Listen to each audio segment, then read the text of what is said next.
Halo teman-teman Juventini, kembali di Vincerenyes. Makasih bersama dengan aku dong, host baru di sini. Ada Sonya ya, yang pastinya aku udah gak sabar untuk memberikan berita-berita terupdate dari klub bola kesayangan kita Juventus. Karena selalu ada yang terbaru dan paling baru lagi, dan yang pastinya itu ada di Suara Juventini. Dan aku tidak sendiri, karena aku emang paling gak bisa sendiri sih, harus ada yang nemenin ya. Sudah ada dua narasumber yang bergabung dengan aku kali ini. Masih sama ya, ada mas-mas yang berbaju hitam dan baju hitam putih, karena Juventus ya. Kalau nggak hitam putih, gitu aja lah Nah, ya nggak sih? iya. Kita sapa dulu. Boleh dong mas disapa nih para Juventus ini. Mungkin ada yang baru juga bergabung di Suara Juventus. Silakan mas putih hitam, sapa para Juventus ini. Halo guys, assalamualaikum warahmatullahi wabarakatuh. Salam sejahtera untuk semuanya. Om Swastiastu, Namo Buddhaya, salam kebajikan. Gue Suryo, seorang Juventini dari Puerto Rico.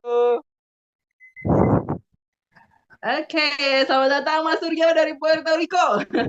Lanjut nih untuk narasumber berikutnya yang sudah berbaju hitam-hitam di sana. Silakan Mas.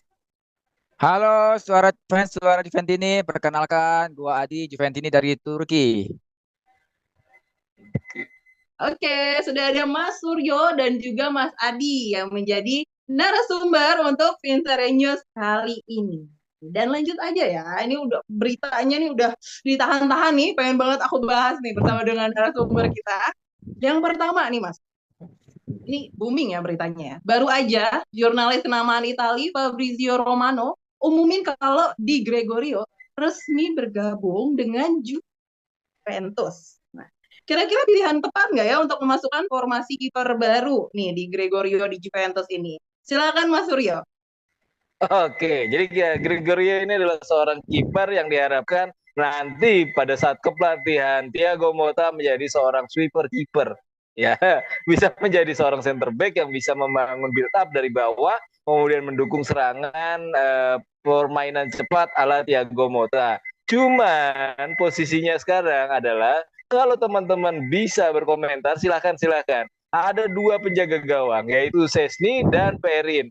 Kira-kira teman-teman Juventus ini kalau mau berkomentar lebih setuju yang mana? Boleh ditulis di kolom komentar antara Sesni atau Perin.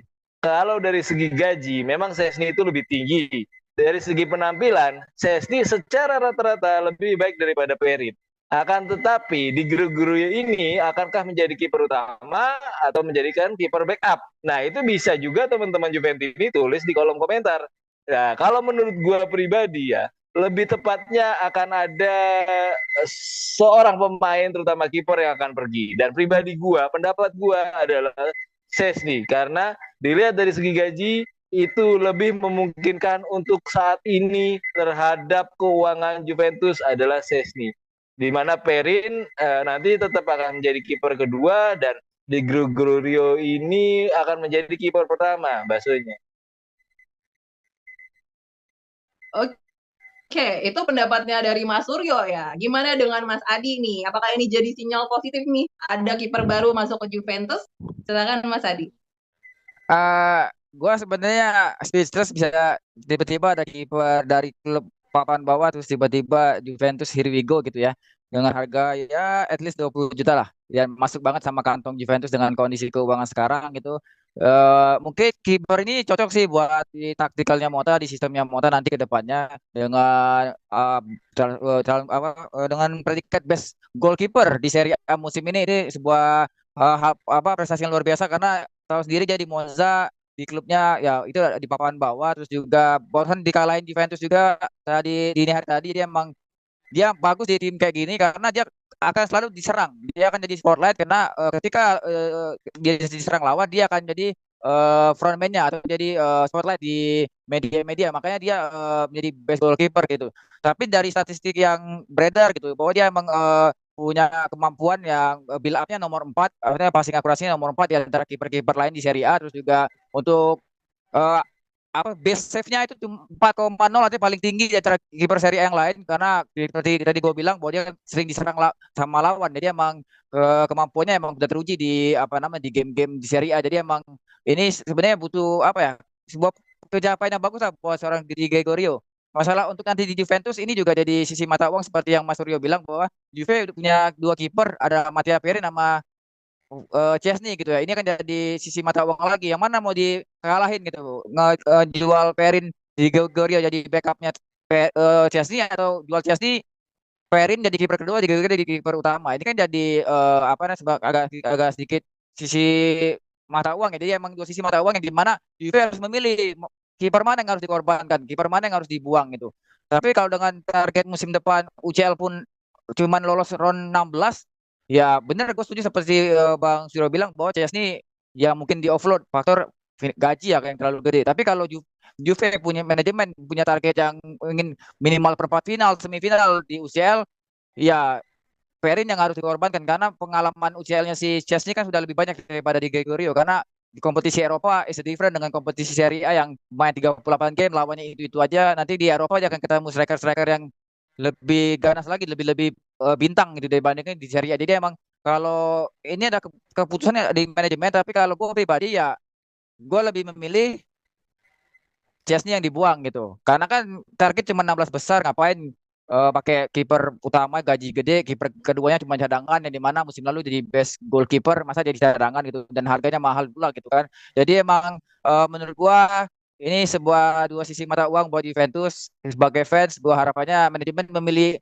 yang terbaik dari yang antara dua ini. Tapi kalau emang harapan gua pribadi ya mohon maaf, Chesney harus out biar Juve kembali pada fitrahnya kipernya orang Italia gitu.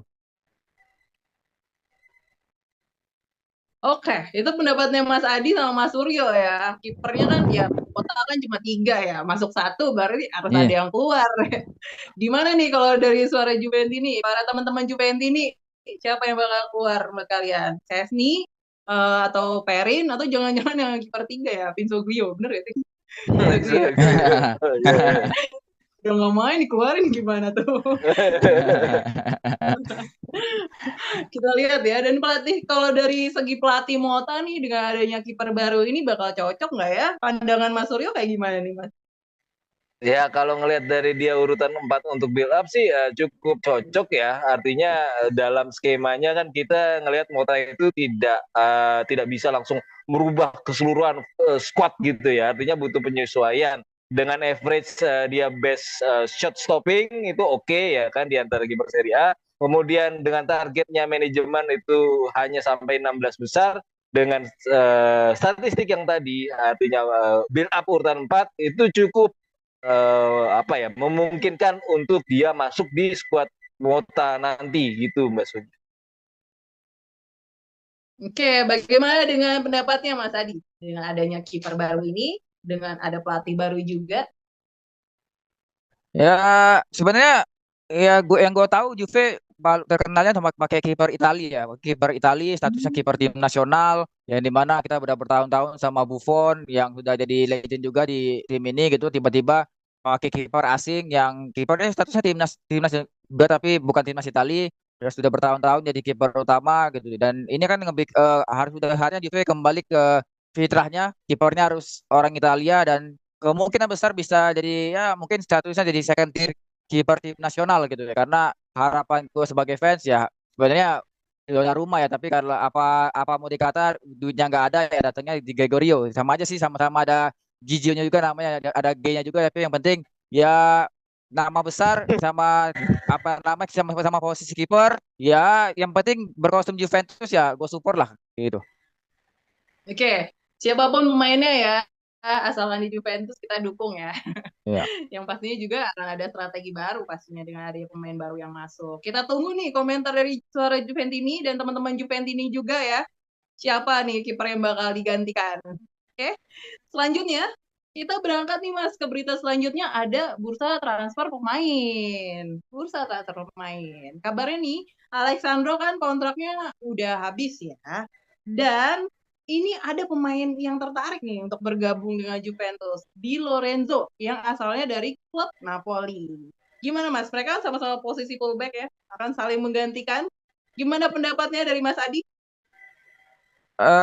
Kalau Sandro, gue ngucapin terima kasih buat Sandro 9 musim di Juventus ya, walaupun empat dari 9 musim itu statusnya Lord ya bagi Juventus ini. Kalau dia main mungkin udah kesel duluan gitu. Jadi emang 5 tahun pertama indah banget sama Alexandro ini, benar-benar kayak fullback masa depan jago gitu kan. Ketika 4 tahun setelahnya, 5 tahun setelah itu, 4 tahun kemudian Sandro benar-benar downfall, flop, kategorinya Lord lah, dia main sling blunder. Dan ya di akhir match kemarin lihat dia ngangkat trofi terus juga menangis merasakan bahwa ya gue 9 tahun di Juventus akhirnya waktunya udah tepat gue buat berpisah dari Juventus, karena ya Juventus juga butuh regenerasi. Tadi kita bilang bahwa ada Cambiaso yang buat gantiin dia, jadi emang udah saatnya Juve regenerasi dengan pemain-pemain yang udah tidak capable lagi buat Juventus gitu. Dan yang mungkin yang bisa diandalkan lagi di Juventus, dengan apalagi gajinya cukup gede, ya memakan sisi finansial juga buruk buat Juventus gitu. Tapi kalau ada info di Lorenzo ini, sebenarnya gue agak sedikit aneh juga ya, seorang kapten di klub rival yang dimana ini presiden klubnya sangat anti banget kalau mau jual pemain ke Juventus, pasti harganya mahal banget. Walaupun sempat kita banyak strikernya, tapi ini presiden bacotnya luar biasa gitu, dimana kita untuk mendekati pemainnya aja itu sangat-sangat sulit gitu. Tiba-tiba ada pemainnya mau tertarik ke Juventus ini, seperti ya apa ya, kok aneh gitu. Apakah emang media yang hanya memberitakan seperti ini, atau emang keinginan pemain, kita juga nggak tahu. Tapi kalau emang dia mau ke Juventus dengan statusnya kapten di Napoli, terus juga pernah juara Serie A, terus juga apa namanya, seorang back tim nasional, ngangkat Euro juga barengan kayak Locatelli. Jadi emang ini dibutuhin Juventus buat pemain yang pengalaman di Eropa gitu. Tapi kan di Juventus juga punya pemain-pemain yang senior juga yang satu posisi sama dia. Kita punya Capitano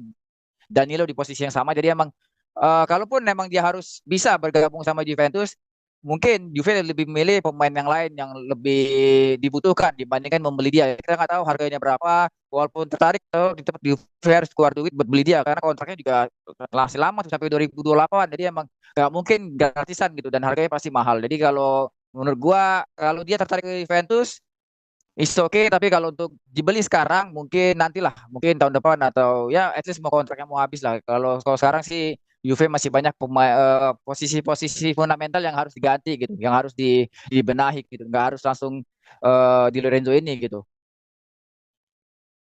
Oke, kalau dari Mas Suryo gimana nih Mas? Dengan Alexandro kontraknya udah habis ya kan? Ada nih yang tertarik buat masuk ke Juventus di Lorenzo. Diterima nggak nih Mas? Silakan Mas Suryo. Betul, betul, betul. Terima kasih lagi untuk Alexandro, kurang lebih 327 match ya bersama Juve. Kemudian 5 gelar Liga, 5 gelar Copa, dan koreksi kalau saya salah, 2 gelar Super Copa. Itu jasanya luar biasa. Dan dia jangan lupa mengakhiri karirnya di Juve dengan 1 gol manis di menit 28. Ya sebenarnya ini Allah atau Tuhan itu mengizinkan dia perpisahan yang manis ya. Walaupun mungkin teman-teman Juventus ini udah beberapa kali gedek ngeliatin dia udah outperform, kemudian udah turun jauh kualitasnya, tapi Tuhan berkata lain. Dia dikasih kesempatan dari corner, lantas kepalanya bisa ngegolin di match Monza ya. Mungkin ini match terakhirnya untuk dia juga ya kan, dan sudah pasti terakhir.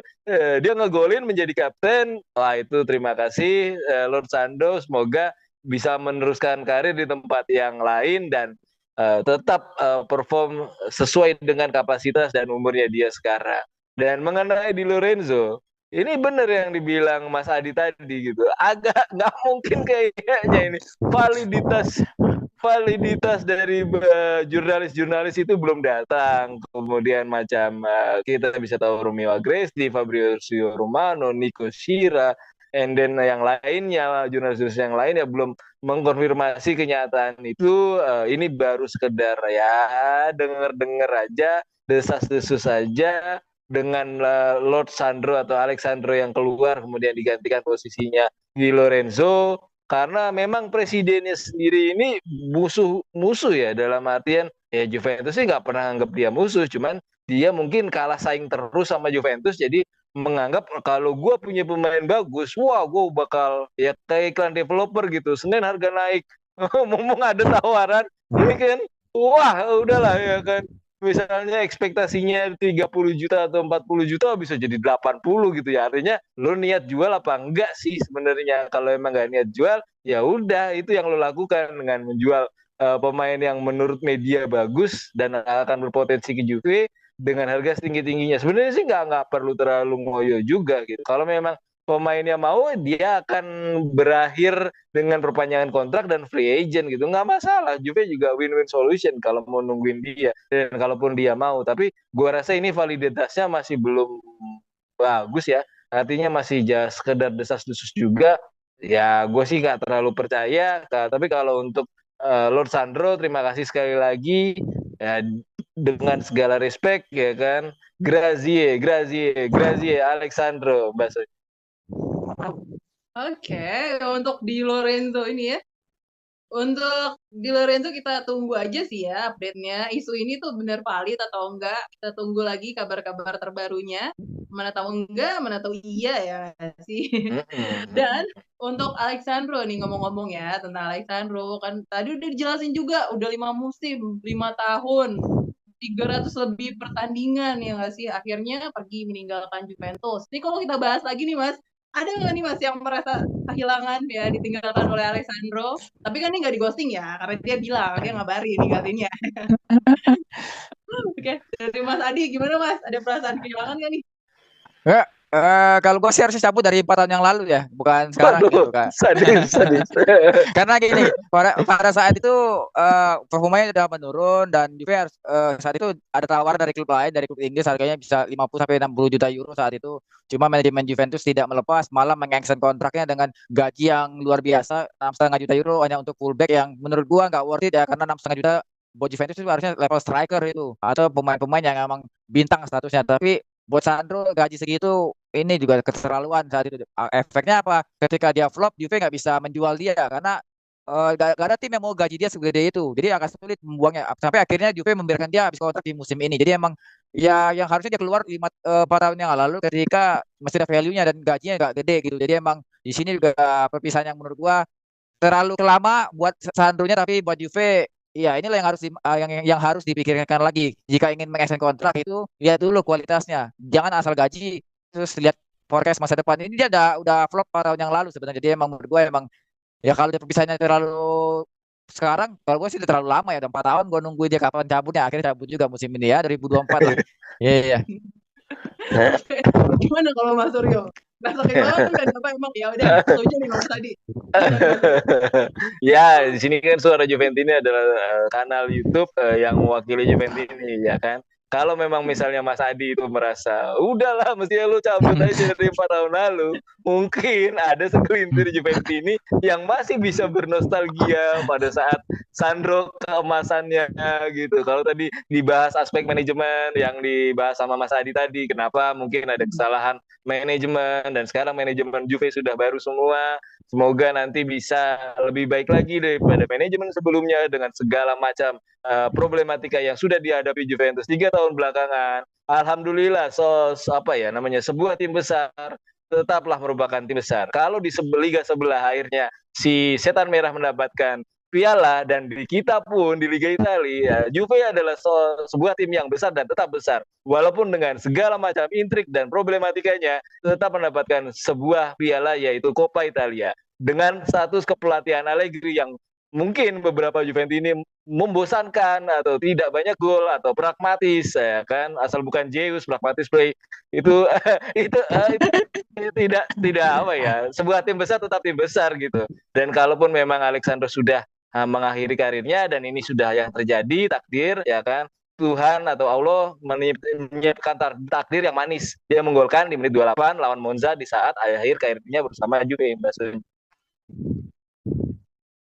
Ya, dan pastinya kita juga respect ya buat Alessandro untuk musim ini namanya Juventus, untuk segala kemenangan dan prestasi yang diberikan untuk Juventus ya. Dan dengan adanya formasi baru nih Mas, manajemen baru gimana nih? Optimis nggak nih Mas untuk Juventus nih untuk Scudetto di musim depan? Gimana Mas Suryo? Ya, optimisme dan seperti di episode Suara Juventini sebelumnya, kalau memang kita dari 5, setidaknya gue mengharapkan 2. untuk mendapatkan piala. Ya apapun itulah, mau Scudetto, Coppa atau apapun itu super UCL, tapi kayaknya nggak mungkin. Kalau target manajemen itu biasanya hampir mendekati realistis ya. 16 besar gitu, ekspektasi tinggi semua. Cuman kita harus merealisasikan idealis kita dengan financial problem atau financial problem yang kita hadapi sekarang gitu, karena belum lega ya istilahnya untuk transfer pemain besar. Kemudian ya realistis saja dengan pemain-pemain muda gitu, dari 5 gue ngarepin 2. Optimisme tetap ada, ekspektasi tetap ada, tapi tetap realistis bahasanya. Oke, optimis tapi realistis nih kalau dari Mas Suryo ya. Gimana kalau dari Mas Adi? Dari 5 kompetisi ya benar kata Bang Suryo, paling bisa dimenangin itu 3 ya kalau gua, karena kan ada Super Copa yang di Arab Saudi tuh, wah itu harus dimenangin juga itu walaupun cuma mainnya 2 game. Untuk Coppa Italia target manajemen itu finalis, terus di Liga itu 4 besar atau UCL Sport.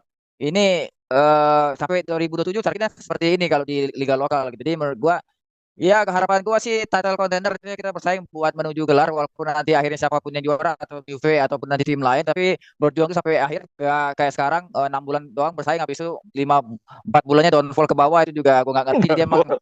Jadi emang yang harus di Juve lakuin ya musim depan ya, kalau emang mau title contender ya konsisten aja ngejar title contender. Jadi artinya bersaing sama tim yang rival yang mau juara. Jadi kita ya sebagai Juventus ini lebih seru lah nontonnya. Wah, setiap game itu ada deg-degannya, ada greget-gregetnya, nggak kesel mulu tiap pekan gitu kan. Jadi emang kita juga butuh yang kayak gitu sebenarnya, butuh hiburannya. Karena kan udah capek 4 bulan ngomel-ngomel, kesel, ngebatin gitu ya. Kita udah butuh yang lebih seger lagi lah gitu. Misalnya dari pemain Juventus juga prestasi gitu ya. Untuk Copa, kalau target manajemen finalis ya targetnya ya juara lagi, karena kan juara bertahan statusnya, masa finalis gitu berarti turun gitu. Jadi dari 5, 3 at least yang bisa dimenangkan, 2 mungkin hanya mencari uang, sisanya dari uang untuk modal musim depannya lagi, dan akan terus seperti itu sampai finansial Juventus sudah mulai sudah stabil ya. Mungkin kalau kita mau fight ngejar Eropa mungkin paling cepat di musim 2027 2028, artinya ya at least 4 tahun lagi itu menurut gue sih. Oke, kita optimis ya, Juventus ini bakal menang terus di musim depan ya, mau itu Scudetto, mau itu Coppa, apapun itu. Ya. Semoga ini jadi angin segar baru ya, dengan ada jam pelatih baru, manajemen Amin. baru, gantian pemain, apapun itu sih untuk Juventus. Ya nggak sih, Mas? Amin, amin, amin. Oke, Amin, amin. gimana pembahasan kali ini menarik kan nih para Juventini, teman-teman Juventini yang sudah mengikuti kita di sore Juventini.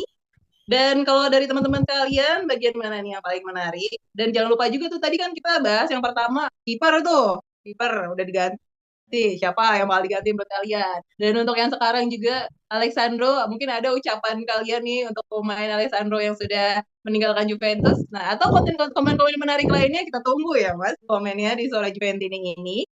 Dan yang pastinya untuk mengetahui info-info terbaru, update-update apa saja sih tentang klub Juventus, itu ada banget ya Mas. Dengan menjadi membership di Suara Juventus ini. Kita ada membershipnya nih. Dengan kalian berlangganan, kalian akan mendapatkan info-info terbaru, terkini seputar Juventus.